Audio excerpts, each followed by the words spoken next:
Y vamos a irnos al libro de Proverbios. Hoy vamos a comenzar una serie de predicaciones diferentes. Vamos a ver el libro de Proverbios capítulo 4. Creo que dice ahí 14, ¿verdad? Pero puse algo en la pantalla, pero creo que está equivocado. Es capítulo 4 y versículo 18. Vamos a leer varios pasajes hoy en realidad, hermanos, pero quiero que comencemos aquí.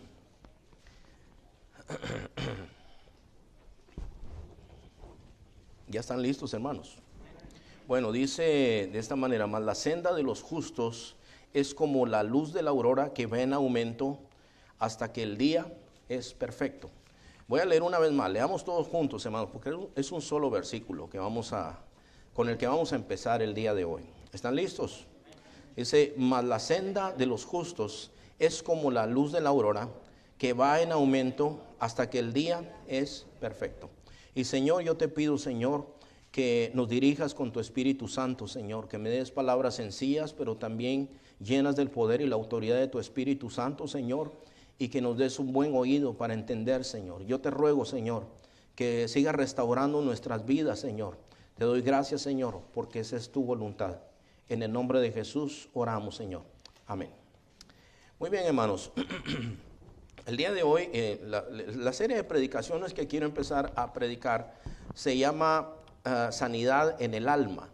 Entonces, yo quiero decir, hermanos, que aunque el día que nosotros recibimos a Cristo, pues es el día más especial, hermano. Yo creo que todos nosotros, los que hemos recibido a Cristo, nos acordamos de ese día, nos acordamos cómo era nuestra vida antes.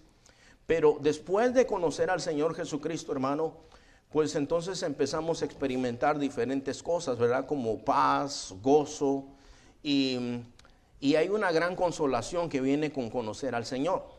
Pero ese es el inicio de la vida cristiana, hermanos, ¿verdad? Cuando nosotros vamos allá al campamento, yo estaba preguntando a las hermanas que regresaron del campamento, y les digo, ¿cómo se sintieron, hermanas? Y me dicen, bendecidas, ¿verdad?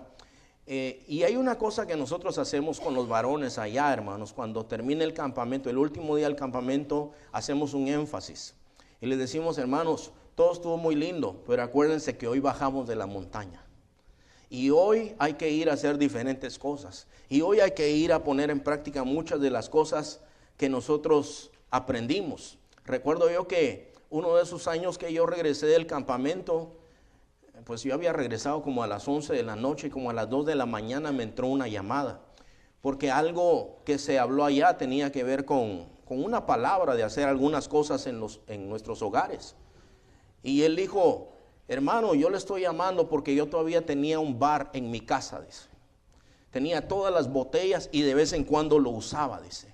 Y yo me doy cuenta que en mi casa yo nunca hablo de Dios con mis hijos, nunca oramos, nunca hacemos nada con mis hijos, pero le estoy llamando para decirle que ya terminé de limpiar esa área del bar y tiré todas las botellas, me dijo. Y hablé con mi familia, los desperté a todos en mi familia y les dije que de hoy en adelante ese lugar, ese mismo lugar donde estaba el bar, iba a ser el lugar del altar de Dios. Y entonces, hermano, es muy hermoso ir y recibir palabras, es hermoso recibir a Cristo, pero ese es el inicio de todas las cosas, hermano. Porque nosotros nos encontramos, hermano, que cuando hemos recibido a Cristo todavía traemos un paquete de cosas pendientes, hermano. Por ejemplo, yo he conocido gente que recibe a Cristo que golpeaba a la mujer. Hombres que golpeaban a la mujer. Y algunas veces erróneamente piensan algunos hombres que ya recibí a Cristo, ya me perdonó Cristo, tú también me tienes que perdonar. Y bueno, sí tiene que ser así, pero usted tiene que entender que tiene que haber una restauración, y Dios es el primero que restaura, pero el hombre también tiene que poner de su parte, tiene que haber un cambio en el hombre, ¿verdad, hermanos? Igual en la mujer, igual en los jóvenes. Hay jóvenes, hermanos, que han estado metidos en pandillas, por ejemplo, no pueden permanecer en la pandilla y seguir a Cristo al mismo tiempo. Hay gente que ha estado en el narcotráfico, no puede estar en el narcotráfico y seguir a Cristo al mismo tiempo. Entonces, hermano, es ahí, hermano, donde algunos paran. Y yo le quiero decir, hermano, que el deseo de Dios, cuando uno lee, hermano, en la palabra de Dios, por ejemplo, hermano, yo quisiera que usted mirara en Isaías capítulo 61. ¿Tienes un PowerPoint ahí, hermano, que te mande? ¿Puedes ponerlo? Ok. Entonces, fíjese, hermano, ahí en Isaías 61. Esta es una escritura, por ejemplo, que el Señor Jesús la hizo en el templo. Él abrió los rollos y dice que él tomó este libro y él empezó a leer, y cuando terminó de leer dijo: esta escritura se ha cumplido hoy delante de ustedes. Pero eso implicaba que él era el Mesías, que de él hablaba este pasaje, y verdaderamente de él hablaba este pasaje. Pero yo quiero que usted le ponga atención de la obra que vino a hacer el Señor a este mundo y sobre cada una de nuestras vidas, hermano. Entonces dice aquí: el Espíritu de Jehová el Señor está sobre mí. Dice: porque me ungió Jehová y me ha enviado a predicar, ¿qué cosa, hermano? Las buenas nuevas, es decir, las buenas noticias. ¿Cuáles son las buenas noticias, hermano? Que Dios quiere una reconciliación con nosotros. Dios nos quiere reconciliados con Él, y es a través del Señor Jesucristo, ¿verdad? Entonces dice: las buenas nuevas a los abatidos, a vendar a los quebrantados de corazón. Escuche bien esto, hermano. Y cuando nosotros venimos al Señor, muchos venimos muy quebrantados en el corazón, ¿verdad, hermanos? Y dice: Él me ha mandado a predicar a los abatidos, a vendar a los quebrantados de corazón, a publicar libertad a los cautivos. Y esto no habla necesariamente de los presos, porque hay presos que creyeron en el Señor y todavía están metidos ahí, pero estando ahí metidos son libres en el Señor Jesús.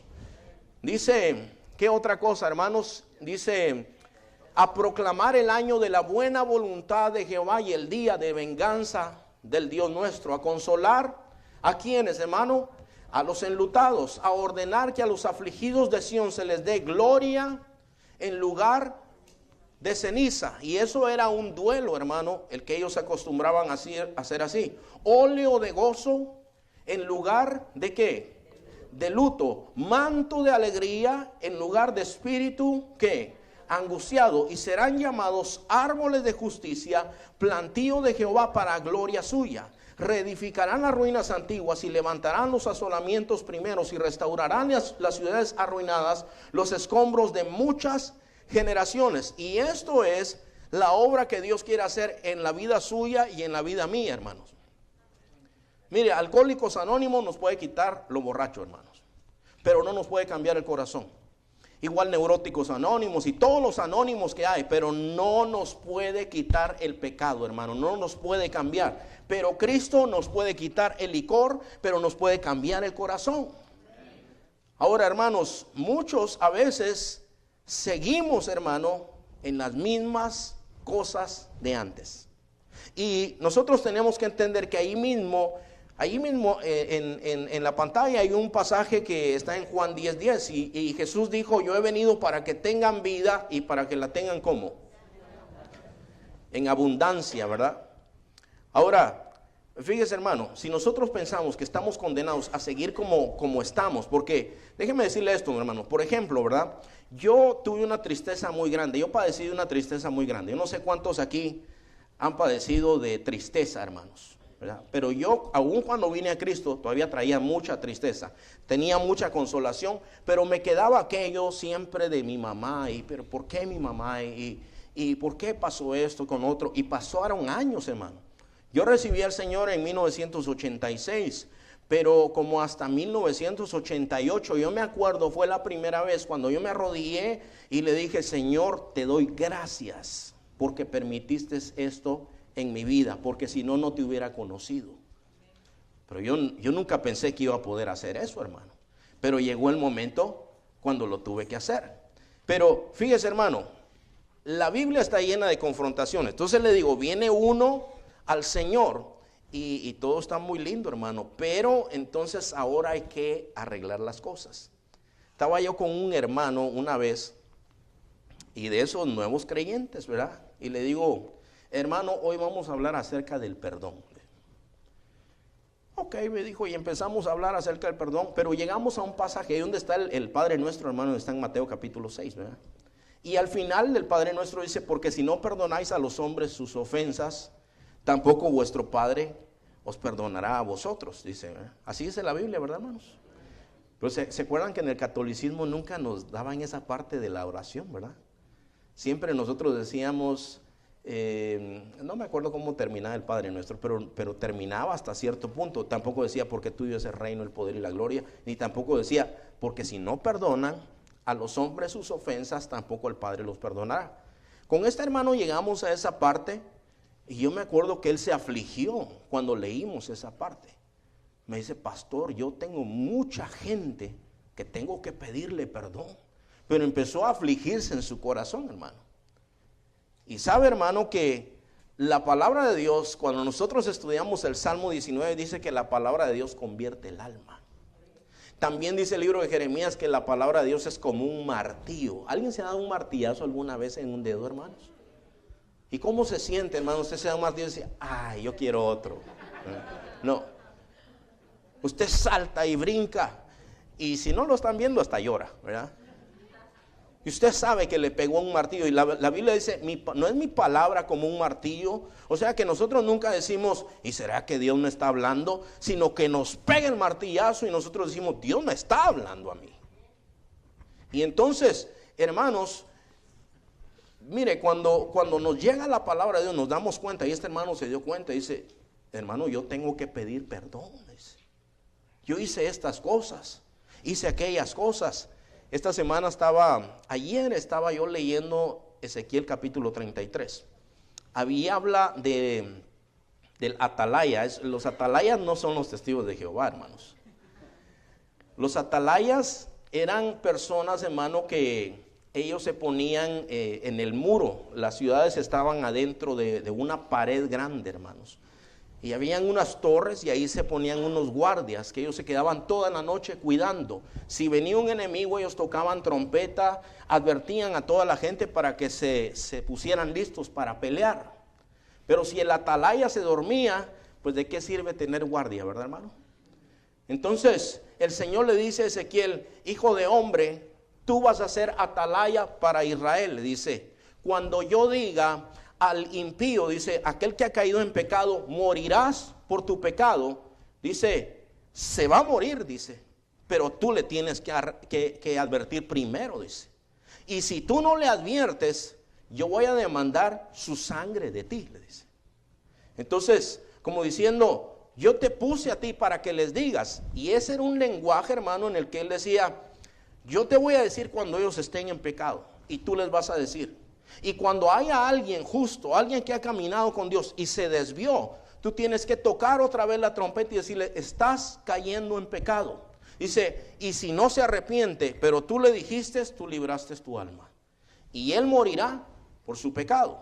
Ahora, fíjese, hermano, cuando yo leí todo esto, pues, en primer lugar, Dios les dice, denuncia el pecado. Luego ellos dicen, están como resentidos con Dios. ¿Sabe por qué? Ellos decían, la palabra de Dios es muy dura. O sea, cuando Dios llegaba y les decía, estás viviendo en pecado, ellos decían, la palabra de Dios es muy dura. Déjeme poner un ejemplo, hermano. Hay gente que ha venido al Señor mientras están en adulterio. Están viviendo en adulterio, están viviendo con una amante. Han abandonado a su esposa. Entonces vienen al Señor y el Señor convierte su alma, pero al mismo tiempo le dice, tú estás viviendo en pecado y tienes que terminar esa relación. Entonces, esa persona pudiera decir, pues tengo que hacer lo que es correcto, si es sensible a la voz del Espíritu Santo.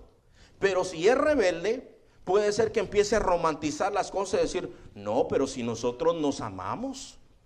No, eso no es amor. Porque 1 Corintios 13 dice que el amor no hace nada indebido, ¿verdad, hermanos?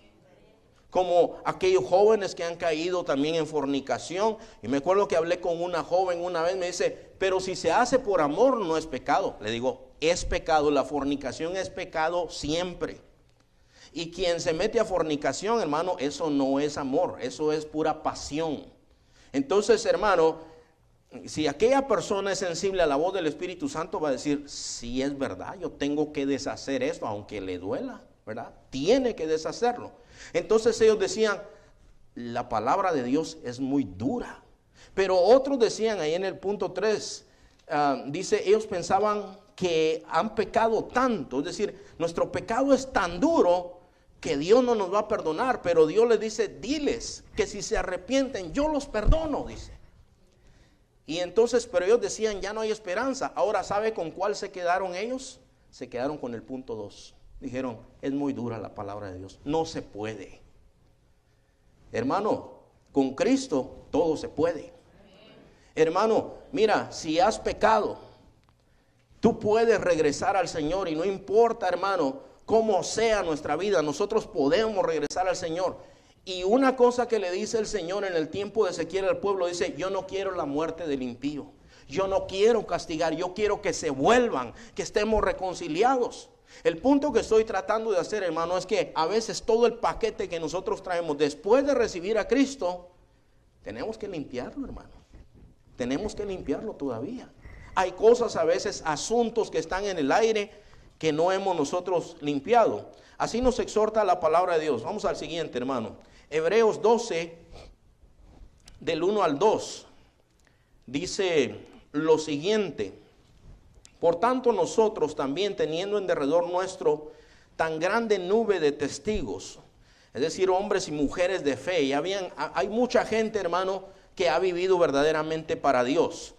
Por ejemplo, los jóvenes, saben ustedes que quién era José y qué hizo José allá en el libro de Génesis, ¿verdad? Los jóvenes que están, yo los miro algo tímidos a los jóvenes, pero ustedes saben quién es José. Y José, siendo guapo, estando en una buena posición y todo, pudo fornicar con la mujer de su amo, pero él guardó su corazón y dijo, yo no lo voy a hacer. Entonces la idea aquí es algo parecido, dice, teniendo en derredor nuestro tan grande número de testigos, gente que se ha guardado para Dios, dice, despojémonos de todo peso y del pecado que nos asedia y corramos con paciencia la carrera que tenemos por delante, puesto los ojos en Jesús, el autor y consumador de la fe, el cual, por el gozo puesto delante de él, sufrió la cruz, menospreciando el oprobio, y se sentó a la diestra del trono de Dios. En 2 Timoteo dice esto, hermano, tú pues sufre penalidades como buen soldado de Jesucristo. Ninguno que milita se enrede en los negocios de la vida a fin de agradar a aquel que lo tomó por soldado. Así dice, ese que está en diferente letra es la versión, traducción viviente. Ningún soldado que se enrede en los asuntos de la vida civil. Dice, ningún soldado se enreda en los asuntos de la vida civil, porque de ser así, no podría agradar al oficial que lo reclutó. Y también el que lucha como atleta no es coronado, sino lucha legítimamente. El labrador, para participar de los frutos, debe trabajar primero.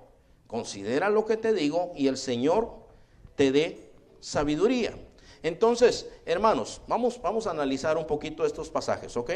Primeramente, en el primer pasaje dice que tenemos que despojarnos, ¿verdad? Tenemos que quitarnos lo que a nosotros nos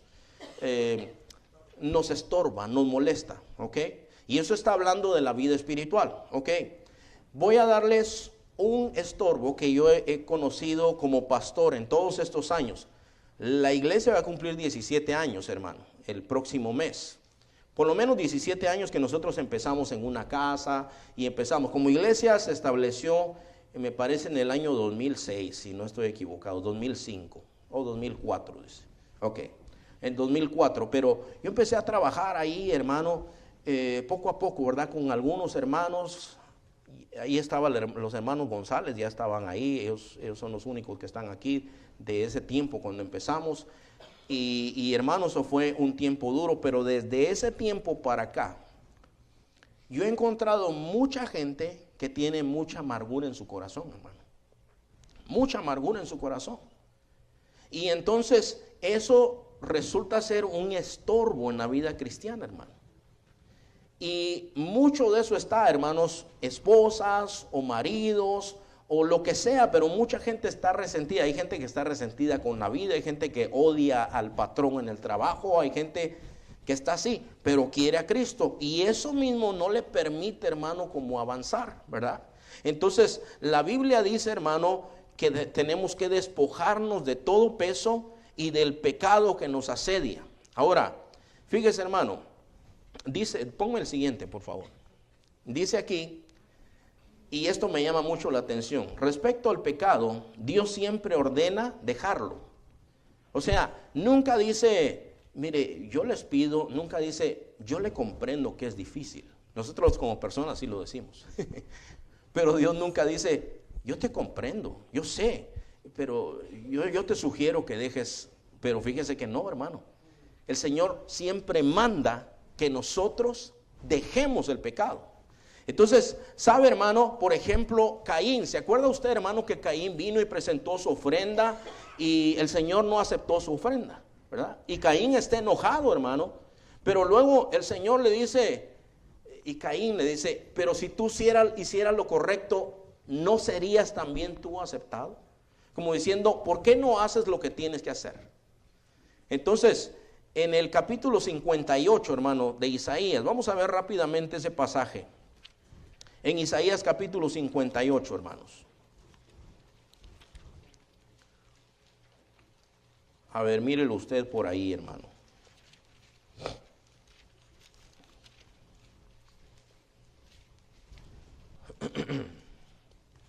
Mire lo que dice el versículo 6. Vamos a leer desde el 5. Aquí habla un poco acerca del ayuno. Y bueno, el ayuno, por cierto, hermano, no es una actividad popular en el pueblo de Dios. El desayuno sí. Nos gusta el desayuno. Ahorita, por lo menos, ahorita que terminemos, tenemos comida, hermanos, ¿verdad? Y uno dice, bueno, pues ¿qué va a haber, hermano? No, pues esto y aquello. No sé qué va a haber, pero va a haber esto. Ay, amén, hermano. Y a ver cuándo se hacen también unas de estas. Dice, oh. O sea que nos gusta, ¿verdad? Nos gusta la comida, pero el ayuno no es una actividad muy popular en el pueblo de Dios, hermano. Pero, ¿sabe? Nada más le voy a decir, en este tiempo en el que ellos están ayunando, Dios mira su ayuno, pero no se agrada de su ayuno. Y le voy a decir por qué, hermano. Porque ellos vivían en pecado y están ayunando, pero como una actividad religiosa nada más. ¿Cuántos alguna vez celebraron la cuaresma, hermanos? Ok. En la cuaresma, ¿qué hace la gente, hermano? Pues se abstiene de la carne, ¿verdad? Por lo menos los viernes se abstiene de la carne. Entonces se come su pescado, con su cerveza al lado, por supuesto, ¿verdad?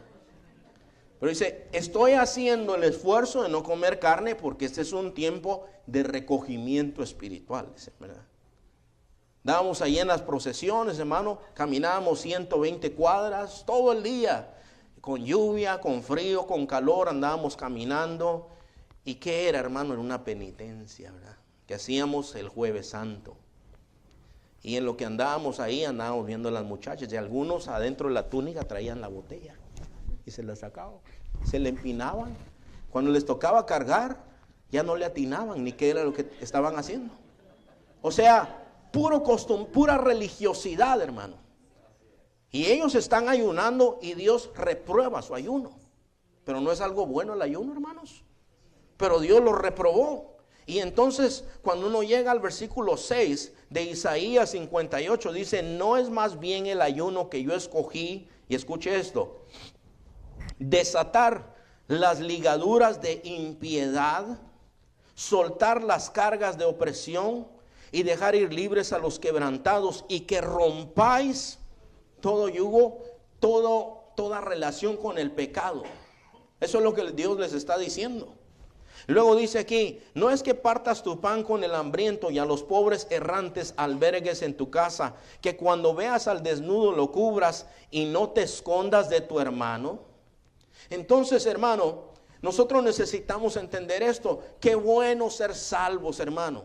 Qué bueno que por gracia somos salvos por medio de la fe y no es por obras, hermano. Qué bueno. Pero hay que hacer obras también. Hay que hacer cosas que el Señor nos manda, hermanos. Porque a veces nosotros estamos estancados y seguimos siendo los mismos y los mismos y los mismos, pero ya somos cristianos. Algunos parece que cambiamos de religión solamente, pero seguimos en la misma cosa, hermanos. Y tenemos asuntos pendientes que no hemos arreglado. Y el punto es que Dios tiene poder y tiene poder para ayudarnos a arreglar las cosas que tenemos que arreglar, hermano. Yo conocí un hombre una vez que había caído en adulterio, hermano. Y hermano, eso es una cosa terrible. Nunca es bueno el adulterio. Pero, ¿qué había que hacer con él? ¿Darle una patada y sacarlo? ¿Qué había que hacer, hermano? La Biblia dice, si alguno fuere sorprendido en alguna falta, restáurele. Con espíritu de mansedumbre, no sea que tú también seas tentado. Alguien se levantó y dijo, ¿cómo vamos a recibir a ese aquí? ¿Y qué baño va a usar? O sea, cosas así. Uno tiene, ¿sabe qué? Dice Isaías en el capítulo 1, dejen de hacer lo malo, aprendan a hacer lo bueno. Nosotros queremos seguir en lo mismo y en lo mismo. No es en el mundo así, hermano. ¿Cómo se llama esa película de superhéroes del día de hoy, hermano? The Avengers, ¿verdad? Los Vengadores. Y muchas películas populares son sobre la venganza. La novela mexicana tradicional, ¿qué es, hermano? Venganza. La muchacha pobre que pasa humillaciones, que esto, que está la madrastra, se ríen de ella, se hace rica. De pronto hereda algo, se hace rica. ¿Y qué hace después? Vengarse de todos y cada uno. Y dice, ahora qué bueno, dice, hágale peor. Y eso es, hermano, lo que a veces nosotros seguimos teniendo en el corazón. Pero la Biblia dice, despójense de todo peso y del pecado que los asedia. ¿Por qué tiene que ser para algunos una carga servir a Dios, hermano? ¿Por qué hay jóvenes que vienen a dormirse aquí que dicen otra vez con esa cosa de la iglesia? ¿Por qué? Porque el Espíritu Santo no ha hecho una obra en tu vida porque tú no le has permitido. Pero si tú le permitieras, el Señor te saca a la basura. Mire, hermano, el pueblo que realmente depende del Espíritu Santo ama estar en la casa de Dios. El salmista escribió, ¿cuándo vendré y me presentaré delante de su presencia otra vez? Él habló, hermano, del anhelo por la casa de Dios, del anhelo por Dios, como el siervo brama, Señor, por las corrientes de las aguas, así brama por ti el alma mía. Entonces, hermano, cuando uno está libre para amar al Señor, para servir al Señor, si no estás todavía esclavo del pecado. Y aquí me llama la atención que Isaías dice, rompan las ligaduras de impiedad. Rompan todo nexo con el pecado, córtenlo. Hermano, si tú estás resentido con alguien y tú lo sabes, hermano. Hay gente, hermano, que puede llegar a un lugar y dice, ahí está la fulana. No me pasa ni en foto. ¿Y por qué no te pasa? ¿Y por qué sigues así? ¿Y por qué no? ¿Por qué sigues tranquilo y entras aquí y vienes aquí a levantar manos santas, entre comillas? Porque no has sanado todavía, hermano. ¿Qué ha pasado contigo? La Biblia, el mandamiento es, despójense de todo peso de pecado que nos asedia y corran la carrera del Señor, puesto los ojos en Jesús. Hermano, ¿con qué cara nos podemos presentar al Señor? Ahora, el punto de estas predicaciones es la sanidad en el alma, hermanos. No poner una carga, es denunciar el pecado, pero decir, hay una salida, hermanos. Hay una salida. No es malo, pero no, o sea, no es todo malo. El pecado es malo, hermano, y a veces duele el dedo en la llaga, ¿verdad? Cuando uno le pone el dedo en la llaga, es, no, ahí no me toque ahí. Cuando me quebré las costillas, hermano, mis hijos a cada rato me querían abrazar, me querían empujar. Ay, ahí no, mejor de este lado, pero solo de ese lado, hermano. Cuando le ponen a uno el dedo en la llaga duele, pero cuando el Señor hace que duela es para que te fijes dónde está el problema y que lo arregles, hermano. Hermano, a veces hay cosas, hermano, a veces hay cosas que nosotros tenemos que hacer, hermanos. Fíjese, hermano, puede ser que nosotros venimos al Señor, pero hemos defraudado a alguien. Le fuiste tranza a alguien. Yo recuerdo, hermano, un vendedor, ese era muy buen vendedor, ese vendía hasta piedras, hermano. Pero una vez me confesó y me dijo, pastor, yo soy el que más gano en la compañía, me dijo. Pero hay algo que no me deja en paz, me dice. Para yo poder vender como vendo, tengo que mentir, me dijo. Y si yo no miento, yo no vendería lo que vendo. Yo le soy honesto, pero desde que empecé a seguir a Cristo, yo ya no puedo hacer eso. ¿Qué puedo hacer? Le digo, ¿para qué me estás preguntando? ¿Qué tiene que hacer, hermano? Dejarlo. O sea, ¿qué es más importante? ¿Tener dinero o estar en paz con Dios, hermano? Mira, hermano, no te va a hacer falta nada. Si te ganas 2 pesos y Dios los bendice, con esos 2 vas a comer bien. Hasta postre vas a comer. Si tienes la bendición de Dios. Pero si tienes 100, sin la bendición de Dios, vas a tragar y tragar y no te vas a saciar. Y se te va a hacer agua ese dinero y no vas a estar en paz con tu Señor. ¿Qué prefieres tú? Entonces de eso se trata estas predicaciones, hermano, que nosotros tenemos que pues sanar en nuestro corazón, hermano, porque es la voluntad de Dios que nosotros corramos, hermano, pero que corramos con gozo, con paz. Mire, hermano, hay un pasaje que está en Job capítulo 11, me parece que está. Vamos a ver si ahí está, hermanos. Uno tiene que tener cuidado de sacar pasajes de Job.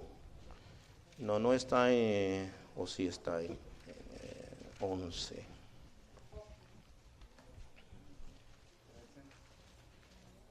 Está en el 11, sí. 11:13. Uno tiene que tener cuidado, le digo que tiene que tener cuidado porque a veces los amigos de Job hablaron lo que no era recto. Pero a lo que se refiere a la escritura es que yo puedo venir y acusar al hermano aquí y decirle, la palabra de Dios dice así y así, y yo le estoy citando bien la palabra de Dios, pero no se aplica a él, sino que eso está en mi pensamiento, que yo pienso que él está pecando, pero él no está haciendo nada.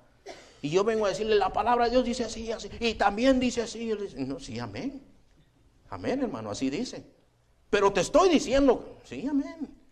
Y entonces Dios va a venir y me va a decir, tú hablaste injustamente, aunque yo estoy diciendo la Biblia. Pero hay algo aquí que dicen ellos que es verdad. Y entonces en el versículo 13 dice, si tú dispusieres tu corazón y extendieres a él tus manos, si alguna iniquidad hubiere en tu mano y la echares de ti, y no consintieres que more en tu casa la injusticia, entonces levantarás tu rostro como, hermanos, limpio de manchas, y serás fuerte y nada temerás, y olvidarás tu miseria o te acordarás de ella como aguas que pasaron. La vida te será más clara que el mediodía, aunque oscureciere, será como la mañana.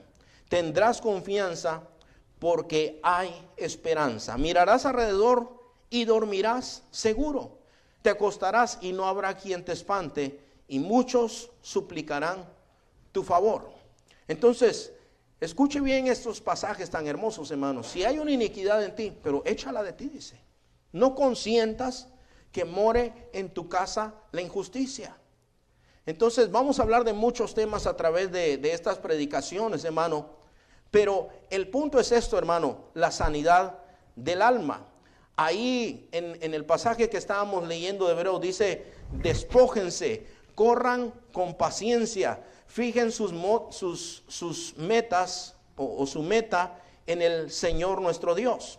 El otro pasaje era 2 de Timoteo 2 del 3 al 7, que es el otro pasaje que estábamos leyendo, que ahí nos hace, este pasaje nos muestra 3 aspectos, ¿verdad?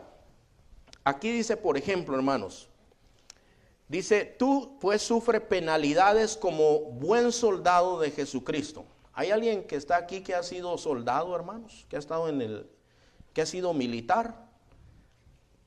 El hermano, si usted fue militar, yo no sabía eso, fíjese. Bueno, ¿sufrió ahí, hermano? Se sufre, ¿verdad? Sí, yo he sabido, hermano, que se sufre ahí. Los levantan de madrugada, les dan de comer alguna cosa que no le... Y ahí usted no puede decir, esto no me gusta. No me gustan los vegetables. Cuidado, cuidado. Porque ahí te lo tienes que comer. Yo me acuerdo, yo tenía algunos amigos militares y no solamente les daban el rancho, le decían a la comida ahí, pero les daban ciertos segundos o minutos, vean, 2 minutos, 1 minuto para comer. Dice que se tragaban la comida así, hermano. Bueno, dice, sufre penalidades como buen soldado de Jesucristo. Dice, ninguno que milita se enreda en los negocios de la vida a fin de agradar a aquel que lo tomó por soldado. Entonces, hermano, el militar no puede vivir igual que el civil. Qué profundo eso que le acabo de decir, ¿verdad? Profundo, hermano. El militar no se puede levantar a la hora que se le da la gana. No puede decir, pero hoy es sábado, ¿verdad? El militar, hermano, si está, yo estoy hablando del militar activo, ¿verdad? Porque no estoy hablando del militar retirado. Ahorita uno puede ver un militar por ahí, hermano, y está gordo y todo eso, y uno dice, ¿y usted es militar? No, pero el militar activo, el militar activo, ustedes han visto que tienen una apariencia ellos. Por ejemplo, tienen un corte de pelo específico, especial, ¿verdad? Y yo no he visto un militar gordo, hermano, activo, pues, activo, uno de esos muchachos que están en lo militar. ¿Y por qué están así, hermanos? Porque tienen un régimen físico. Físicamente tienen un régimen. Tienen una disciplina, ¿verdad, hermanos? Entonces, aquí nos marca a nosotros un aspecto y dice que ninguno que milita se enreda en los asuntos de la vida, pero de la vida civil, pues, ¿verdad? O sea, el militar, por ejemplo, no solamente es militar porque quiso ser militar, pero él representa algo también, hermanos. Y ellos tienen una conducta, cierto comportamiento. Por eso han habido a veces escándalos cuando hay militares que matan a civiles, que siempre pasa, ¿verdad? O que hay violaciones, que hay muchas cosas de esos y los enjuician y todo eso, pero el militar tiene que tener un código de honor también, ¿verdad? Ahora, esto nos dice algo acerca de nosotros, hermano. Compara la vida cristiana con ser soldado. Ustedes saben, hermanos, que en la vida cristiana hay disciplina también. ¿Sabían ustedes, hermanos? ¿Sabían que el cristiano también tiene que andar así, bien fit? No estoy hablando de lo físico, hermano, gracias a Dios, aunque creo que tenemos que tener cuidado del cuerpo, ¿verdad? Sí, tenemos que tener cuidado. Yo lo he aprendido a través de los años, hermano, y a veces a patadas y como sea, pero lo he ido aprendiendo. Trato de esforzarme, porque la Biblia también habla del dominio propio, ¿verdad? El pan no te domina a ti, me dijo una vez el Señor, tú dominas al pan. Porque a las 6 de la mañana ahí estaba en el Alberson esperando ya. Decía, andan atrasados ustedes, les decía yo. Y es verdad, hermano. Porque me decía, ahí hay pan. Sí, le digo, pero ese está frío. Yo quiero ahorita, el de ahorita, el que uno le echa mantequilla y se derrite así. Ay, sí, me dice. Y salía el pastor con sus 2 panes todos los días, ¿verdad? Todos los días, hermano. Todos los días. Mi esposa me decía, 2 porciones te puedes comer. Me decía, aquí llevo una, aquí voy a la otra. Y no, hermano, no fue así, me enfermé. Y el doctor me dijo, ¿y cómo es que? Porque ese doctor así habla, hermano. ¿Cómo es que puedes tragar eso todos los días? Me dice. Y entonces el impío me estaba exhortando a mí a tener disciplina y dominio propio. Y el Señor ya me lo había dicho gratis. Pero yo le fui a pagar al doctor. Y me gasté un día y le pagué para que me dijera lo mismo que el Señor me dijo gratis. Entonces, bueno, entonces hay una disciplina. Hermano, el cristiano promedio no ora, hermanos.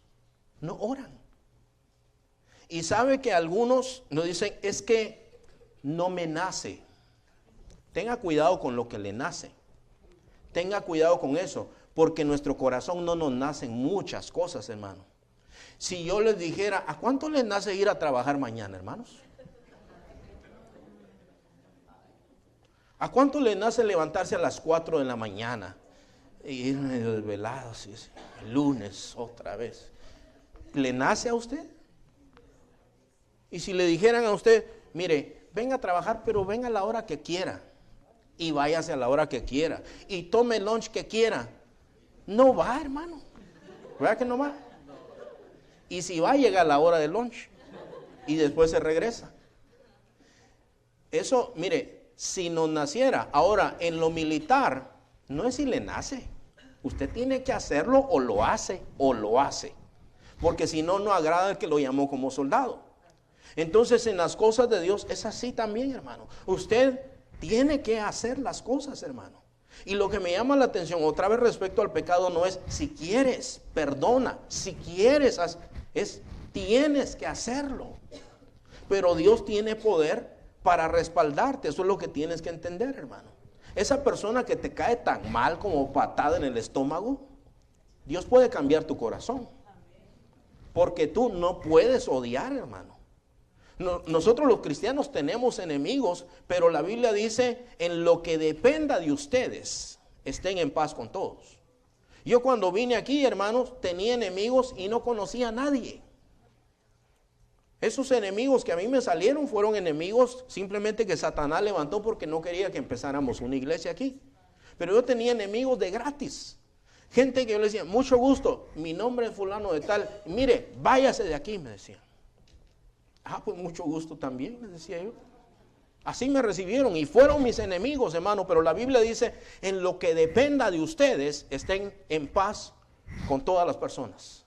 En lo que dependa de ustedes. Ahora, si a usted lo odian por su fe, pues que lo odien. Que si usted lo odian porque, ay, en ese solo de Cristo habla todo el tiempo, bueno, que lo odien, no importa. Pero en lo que dependa de usted, esté en paz con todos. Entonces, aquí nos dice a nosotros, hermano, el ejemplo del soldado activo. ¿Usted es un soldado activo, hermano? Bueno, entonces guarde la disciplina. El cristiano promedio no ora, no lee la Biblia, no conoce la Escritura, hermano. Casi cada semana alguien se me ofende a mí, hermano. Esta semana me llamó un predicador. Una vez lo vi yo. Me dice, hermano, ¿y cuándo voy a ir a predicar a su iglesia? Y mire, hermano, perdóname, yo no lo conozco a usted, le digo yo. Yo no invito a gente a la iglesia que yo no conozco. Y no me vio allá aquel día, pues yo soy el que tiene el pelo así. No, pero no estoy hablando de eso. Y sinceramente así me lo dijo, hermano. Ya, y para ahorita me debiera de conocer. Es que yo no conozco cómo vive con su esposa, yo no conozco su testimonio, no conozco su doctrina. ¿Tenemos la misma doctrina? No sé, le digo yo. Pero se ofenden. ¿Y sabe por qué, hermano? Porque a veces nosotros los cristianos, viene uno, dice que es cristiano. ¿Y usted cómo sabe que es cristiano? Porque dice que es cristiano. ¿Se ha dado cuenta, hermano? Uno anda en una librería cristiana y los hermanos no saludan.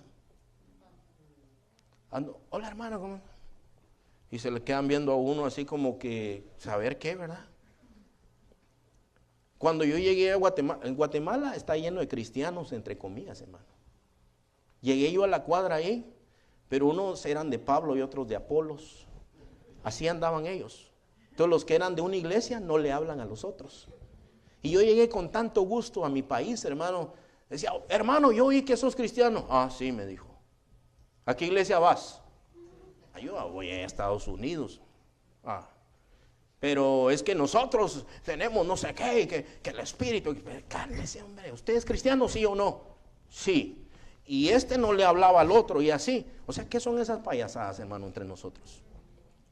Usted entiende todo lo que venimos nosotros arrastrando y culturalmente a veces también. ¿De dónde? ¿Que de dónde es usted, dijo? ¿Del Distrito Federal? No. Tenga cuidado con él. Es este ahí. Cuidado. Cuide bien su Biblia. O sea, seguimos todavía con la misma cosa. El cristiano promedio no lee la Biblia, no la conoce, hermano. No la entiende y no le importa si la entiende o no. Siguen la misma cosa. Hermano, ¿ya oraste por sabiduría? De vez en cuando, pero es que no le entiendo. Compre diccionarios, pida al Señor. ¿Cómo no lo va a entender si el Espíritu Santo es el que da el entendimiento, hermano? Entonces, el punto es, no podemos seguir igual. La otra, hermano, dice el ejemplo del atleta legal, ¿verdad? Porque hay atletas chafas, ¿verdad, hermanos? Hay atletas tramposos. Entonces dice, y también el que lucha como atleta no es coronado, sino lucha legítimamente. Uno de los casos bien famosos es de este ciclista que se llama Lance Armstrong. Él corrió unas competencias, es la competencia, una de las más duras del mundo, hermano, el Tour de France. Y por ejemplo, hermano, solo por darle un ejemplo, la etapa número 15 de esa competencia es de 245 kilómetros. Y gran parte de esos 245 kilómetros es subida, una subida empinada, hermano. Algunos se han muerto ahí. Mientras van subiendo, les falla el corazón y se han muerto en esa competencia, porque llevan ya 15 días corriendo, hermano. Y lo ponen ahí, dice que es una pesadilla. Y este hombre ganó el Tour de France 7 veces seguidas. Tiene un récord que nadie lo ha igualado.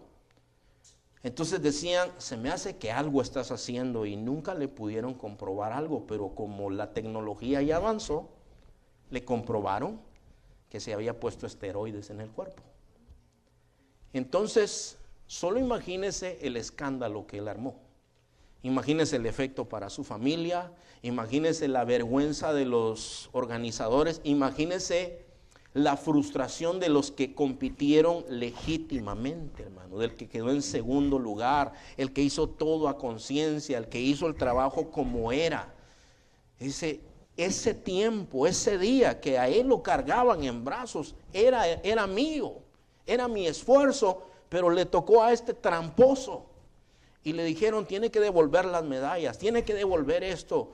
Y los patrocinadores le dijeron, no queremos nada con usted. Claro, para este rato ya se gastó un montón, ¿verdad? Ya vivió muchas glorias. Entonces, hermano, nosotros tenemos que luchar legítimamente. Llegué a una iglesia una vez a predicar, hermano, y vi que el altar estaba todo quemado aquí, hermano. Tenía una mancha, estaba todo quemado. Y me llamó a mí la atención. Le digo, hermano, ¿se quemó algo ahí? Sí, dice, un día que quemamos nuestros pecados, dice. ¿Cómo estuvo la onda? Le digo. Que el pastor nos dijo que escribiéramos en un papel nuestros pecados y los quemáramos. Nada más que a él se le olvidó que se quema la alfombra también. Entonces puso como barbecue, un bowl así lleno de fuego, dice. Y pues fue una cosa que no fue muy buena. Se llenó de humo, se dispararon las alarmas, dice. Pero quemamos los pecados ahí. ¿Tú quieres cuento o quieres algo legítimo? Así no se acaban los pecados, hermano. Te voy a decir cómo se acaban. Los discípulos no tenían fe para echar fuera un demonio. Y el Señor le preguntan a él, ¿y por qué no pudimos nosotros, Señor? Por su poca fe, le dice. Pero eso género no sale sino con oración y ayuno. Eso es genuino. Eso es luchar genuinamente, hermano. Agarrarte de la palabra, de las promesas de Dios, decir, esto es lo que el Señor nos enseña en su palabra y esto va a ser libre. Pero no un papel que se quema ahí, hermano. No un papel que se quemó ahí. Cuando el Señor, hermano, te restaure, tú vas a saber que te restauró el Señor. Cuando ya no sientes el odio y el resentimiento y la lujuria y las pasiones y eso, hermano, tú vas a saber que el Señor hizo una obra en tu corazón y lo hiciste genuinamente y vas a poder ministrar a otros en esto también. Y el otro ejemplo que usa es el labrador, ¿verdad? El que siembra la tierra. El labrador, para participar de los frutos, ¿qué tiene que hacer, hermanos? ¿Cuántos trabajaron en el campo aquí, hermanos? A ver, bueno, algunos han trabajado en el campo. Y usted sabe lo que es cuidar una cosecha, ¿verdad? Lo que es preparar la tierra, lo que es cuidar la cosecha. ¿De qué hay que cuidar las cosechas, hermanos? De las plagas, depende de lo que sea, de los cuervos, si se regó, si no se regó. Y hay un tiempo de cosecha también, ¿verdad? Y usted lo tiene que hacer en el tiempo que es. o si no, se mete en problemas también. O se hizo muy maduro, se sazonó mucho. O sea, hay mucho trabajo que hacer en las cosechas. Yo no viví en el campo nada más que un año. Y ahí yo convivía con algunos primos míos y a veces me decía, ay, ahora me mandaron a mí a cuidar la milpa de esto. Yo no quiero ir, que vaya mi hermano y aquí. Y yo los miraba así, hermano. Pero el labrador, para poder comer del fruto, tiene que trabajar. Ahora, en el cristianismo, hermano, nosotros, para cosechar, tenemos que trabajar también, hermanos. No se engañe usted diciendo, yo estoy descansando en el Señor. Ya le pedí al Señor y que el Señor se encargue. Sí, hermanos, hay tiempos cuando tú no puedes hacer nada y el Señor te dice, quédate quieto y mira lo que yo voy a hacer. Pero hay muchos tiempos que no. Josué le dice al Señor, marchen con el arca. Está el río enfrente. Dice, agarren el arca, reúne todo el pueblo y empiecen a marchar. Pero el agua, Señor, le dice Josué, cuando ustedes toquen el agua con los pies, se va a abrir el río. Y entonces ellos agarran y por fe van cantando y ahí van con el arca, hermano, y cuando su pie toca el agua, se abre. Entonces, ay, sí era verdad. Y si se hubieran quedado esperando en el Señor, ¿qué? Señor, vamos a esperar que tú abras. No, ustedes marchen. Yo ya lo hice, ustedes hagan lo que tienen que hacer. Entonces, hermano, mira, yo quiero decirte esto, hermano, para terminar este primer mensaje que tiene que ver con esto. El deseo del Señor es que tu alma, hermano, tenga libertad. Tú leíste ya todo lo que el Señor vino a hacer por ti, ¿verdad, hermano? Eso es lo que el Señor vino a hacer por nosotros. Y entonces, ¿por qué nosotros a veces vivimos todos oprimidos, hermano? Ahora, si tú vives en esa libertad con el Señor, dale gracias al Señor. Dile, Señor, yo te doy gracias, tú me has hecho libre, Señor. Pero yo sé, hermano, que si hay alguna situación ahora mismo en donde tú dices, yo necesito la obra del Señor en mi vida, entonces el Señor está aquí, hermano, y está listo para bendecirte. ¿Qué te parece, hermano, si nos ponemos de pie y hablamos con Dios en este momento? Y le pedimos al Señor que nos ayude, hermanos, a hacer lo que tenemos que hacer. Empieza a hablar con el Señor ahí donde tú estás, hermano. Ahí en tu lugar donde tú estás, empieza a hablar con el Señor. Y dale gracias a Él, hermano. Dale gracias al Señor por la obra y por la vida que Él vino a traer para ti y para mí. Señor, en el nombre de Jesús, en este momento, Señor, te damos gracias, Padre, porque tú, Señor, has venido a hacernos el bien, Padre Celestial. Señor, sabemos, Padre, que la senda del justo es como la luz de la aurora que va en aumento hasta que el día es perfecto, dice tu palabra, Señor. Yo sé, Señor, que el día más feliz de nuestra vida fue el día que te conocimos, Señor amado. Y ese día, Señor, es un día especial porque en ese día tú viniste a nuestro corazón, Señor. Y tú empezaste, Señor, y viniste a sanar nuestras heridas, Señor Padre. Y tú sabes, Señor, que lo que he hablado el día de hoy, he presentado, Señor, lo que tú has venido a hacer por nosotros, mas te pido por tu pueblo, Señor amado. Porque a veces tu pueblo todavía tiene cargas de opresión, Señor. Todavía nosotros a veces, Señor, tenemos cosas que no son convenientes para un hijo de Dios. Y Padre, en el nombre de Jesús vengo a pedirte, Señor, que tú nos ayudes con lo que nosotros tenemos que hacer. Tu obra es completa, Señor. Tú dijiste en la cruz del Calvario, todo está consumado, todo está cumplido, todo está pagado. No falta nada, Señor. Pero nosotros a veces, Señor, tenemos cosas que tenemos que hacer, Señor, y que no las hemos hecho. Hermanos, yo pregunto, ¿cuántos de los que están aquí necesitan que el Señor les ayude, hermano? Yo necesito que el Señor me ayude. A ver, quiero hermanos levantadas de hermanos que dicen, hermano, ora por mí, oremos juntos, hermano, porque yo necesito la obra de Dios en mi vida. Y Padre, yo te doy gracias, Señor, porque miro, Señor, esas manos levantadas, Señor, el pueblo tuyo, Señor, que dice, yo necesito del Señor. Necesito que me ayude, Señor. Padre, yo miro en tu palabra, Señor, que tú dices también, clama a mí, yo te responderé, yo te enseñaré cosas grandes y ocultas que tú no conoces. Padre, Señor, te doy gracias Porque cuando nos acusa nuestro corazón, tu palabra dice, mayor que nuestro corazón es Dios, y Él conoce todas las cosas. Señor, te doy gracias también, Señor, porque cuando hablaste en Ezequiel capítulo 33, le dijiste a la gente, este es mi anhelo, mi deseo, es que cada quien proceda al arrepentimiento, que cada quien se aperciba. Y te doy gracias, Señor, porque a esto nos llama, Señor Padre. Alabamos tu nombre en este día, Señor, y te damos gracias por tu palabra y por la comunión de tu pueblo también, Señor.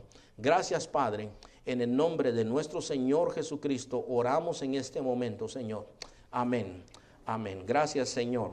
Gloria al Señor, hermano. Dios es bueno.